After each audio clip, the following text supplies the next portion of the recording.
చంద్రబాబు కూటమిపై పేర్ని నాని తీవ్ర విమర్శలు చేశారు. మేనిఫెస్టోలో మొన్న మోదీ ఫోటో మాయమైందని, అడ్వర్టైజ్మెంట్లో పవన్ కళ్యాణ్ ఫోటో కనబడటం లేదని విమర్శించారు. చంద్రబాబు కుయుక్తులకు మిత్రపక్షాలు ఎవరైనా బలి కావాల్సిందేనని, జగన్ అంటే నడిచే నమ్మకమని, చంద్రబాబు అబద్ధపు వాగ్దానాలను ఎవరూ నమ్మరని అన్నారు.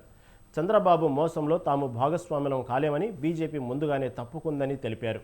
99 మేనిఫెస్టోలను చంద్రబాబు దగా చేశారని, 2014 ఎన్నికల మేనిఫెస్టోలో ఏ ఒక్క హామీని అమలు చేయలేదన్నారు.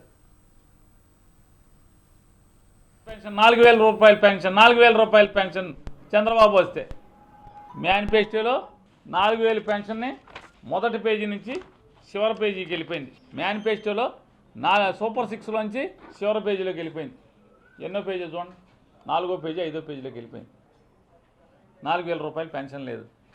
చంద్రబాబు నాయుడుతో అంటే ఎంత దగా కోరి చంద్రబాబు నాయుడు అంటే, ఫోటోలు మాయమైపోతాయి, మోడీ ఫోటో వెళ్ళిపోతాయి, పవన్ కళ్యాణ్ ఇద్దరే ఉంటాయి.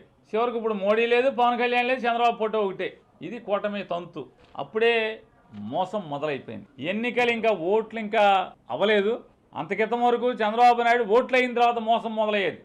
కానీ ఇవాళ ఓట్లు అవ్వకుండానే మోసం మొదలైపోయింది. Super 6లోంచి pension మాయమైంది. అలాగే మేనిఫెస్టోలో చివరికి వెళ్ళిపోయింది. ఇవాళ ఈ దీంట్లో సూపర్ 6లో పెన్షన్ లేకుండా పోయింది. కుదరగొట్టారు 4000